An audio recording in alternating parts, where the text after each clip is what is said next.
ako ngayon ng chicken curry kasi wala akong maisip na iluto sa mga amo ko at medyo kulang din yung mga kailangan ko sa pagluluto. So dahil may isang buong manok kami at meron kaming steak, iyon na lang yung naisip ko na iluto, yung chicken curry. Pero bibili muna ako ng sangkap ko gaya ng coconut at saka curry paste para doon sa curry.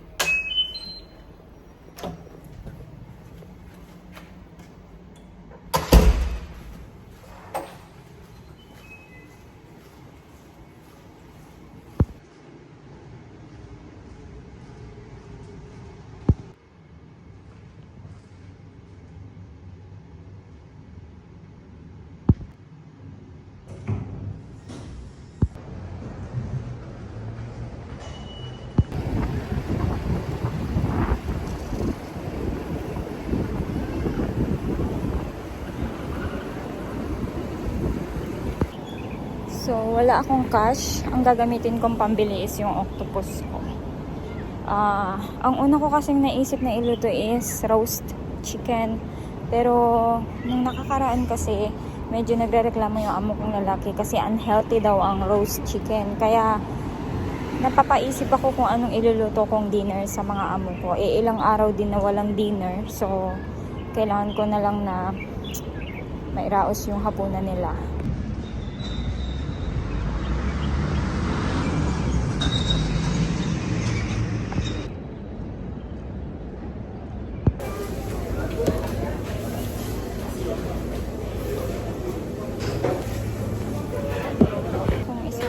Patatas.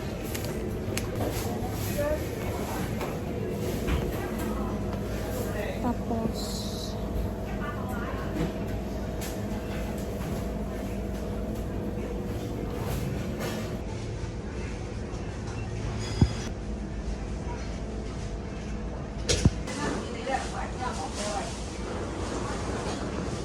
meron kaming carrot sa bahay. So, yung sauce na lang para sa curry yung bibilin ko.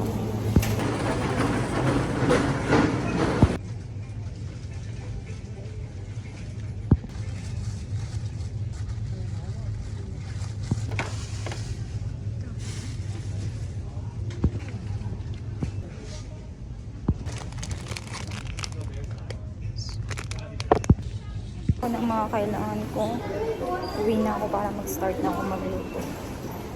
So, bumili din nga pala ako ng soya milk at saka green tea. Kasi nga, medyo nagle-less ako ngayon sa, medyo nagda-diet ako. So, bumili ako ng soya milk at saka apple green tea.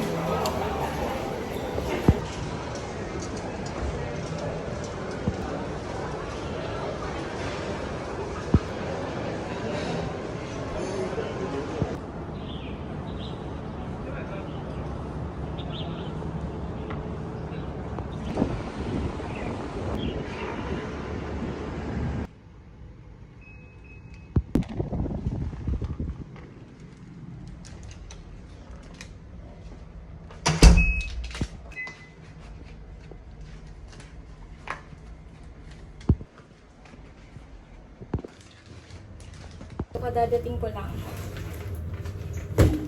So, eto naka-sale siya. $5. So, kinuha ko. Tapos, ito yung green tea na babaunin ko pag nag-hike ako. Kaya, binili ko siya. At saka, soya milk. Pero, hiwalay yun ng bayad.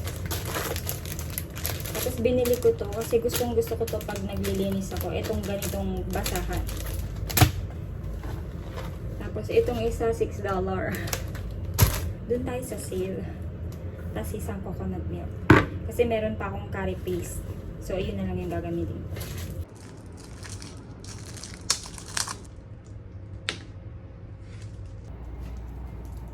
Magluluto na ako.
Pagkatapos ko nga palang mahiwa lahat ng mga kailangan kong sangkap, magsisimula na akong iprito yung una kong hiniwang patatas at saka karot. At habang nakasala nga yung piniprito kong patatas at saka karot para dun sa chicken curry, naisip ko na i-marinate muna itong steak sa pepper.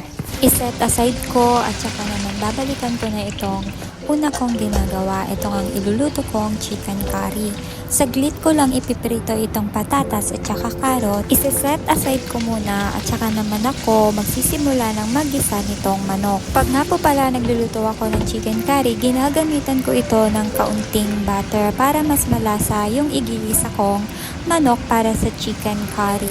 Habang ginigisa ko nga itong manok, nilagyan ko po ito ng chicken powder at saka white pepper. Pagkatapos igisa ay ilalagay ko na po ang chicken curry paste. Hahaluin ko lang po muna hanggang sa kumapit na yung chicken curry paste at saka ko ngayon po ibubuhos kasama na yung carrot at patatas na pinirito ko. Lalagyan ko din po ito ng kaunting patis, pinakaasin nitong chicken curry. Pagkakaluto po ng kaunti, ilalagay ko naman yung pinaka coconut milk niya. At dito ko na po siya paghahalu-haluin lahat at tatakpan hanggang sa kumulo na po ito. Habang nagluluto nga po ako ng chicken curry, pakukuluan ko po muna ito at aasikasuhin ko naman po yung gulay na iluluto ko rin para sa hapunan ng mga amo ko. Yung gulay nga po na iluluto ko sa mga amo ko ay dalawang klase na pinutol ko ng medyo maliliit at ibababad ko muna sa asin. Yung niluluto ko nga pong chicken curry ay iha-half cook ko lang po muna dahil mamaya pagbalik ko galing sa activity ng alaga ko ay papakuluan ko ulit ito para po hindi malabog yung manok. Kailangan half cook lang po muna siya ngayon.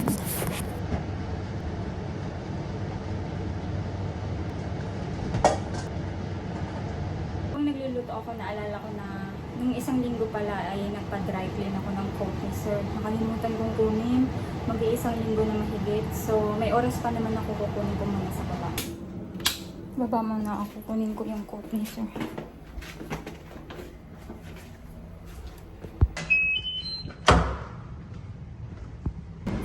Dito nga pala kami malapit sa Airport Express nagpapadry clean ng mga gamit o damit ng mga amo ko. Dito po ito mismo sa MTR station kung saan malapit lang din naman sa building namin. Buti na alala ko na nakalimutan ko yung coat ni sir. Halos tila kung 2 weeks na ata.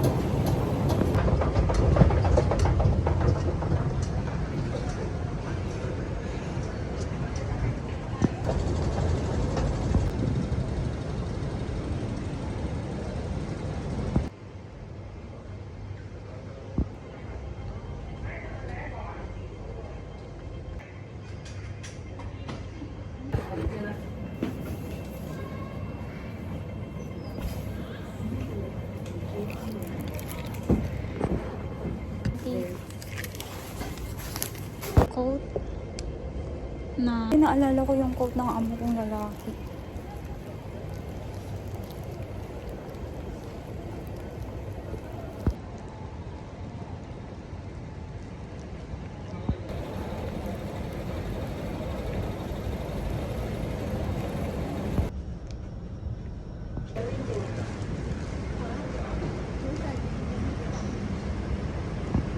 Pagkatapos ko nito, susunduin ko naman yung alaga ko. Meron siyang squash ngayon. Yung squash na yun is related dun sa paglalaro niya ng golf.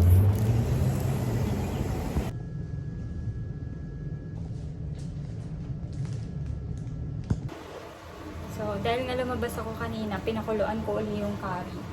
Kasi nga hindi pa siya luto.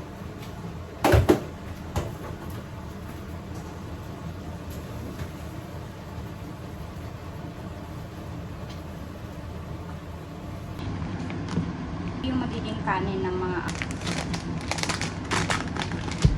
for like 10 minutes. Tapos ito yung kanin nila mamayang gabi.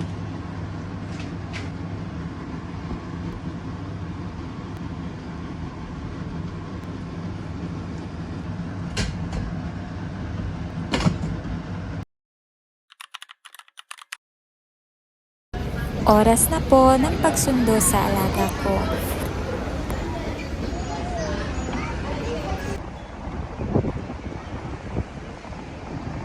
May squash ngayon ang alaga ko.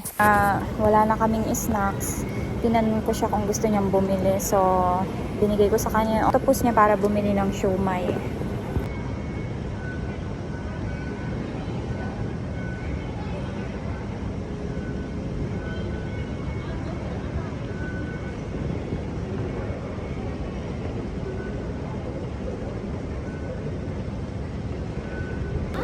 So dahil nga 11 years old na yung alaga ko, pinapayagan na ako ng amo ko na medyo pabayaan na siya. Pero syempre, hindi ko pa rin siya hinahayaan na as in talagang mag-isa.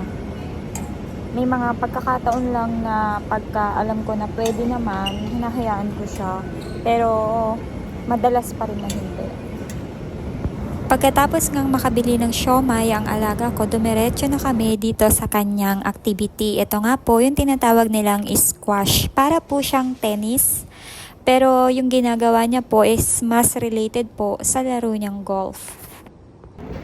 Bababa uli ako sa mall namin kasi nakalimutan kong bumili ng dishwashing liquid. Wala na pala akong panghugas ng plato, so nagpaalam ako sa alaga ako.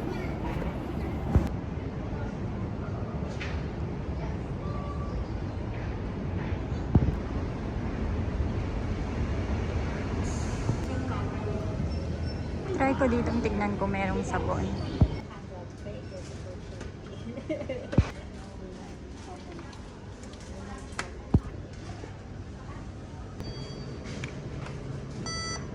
Are we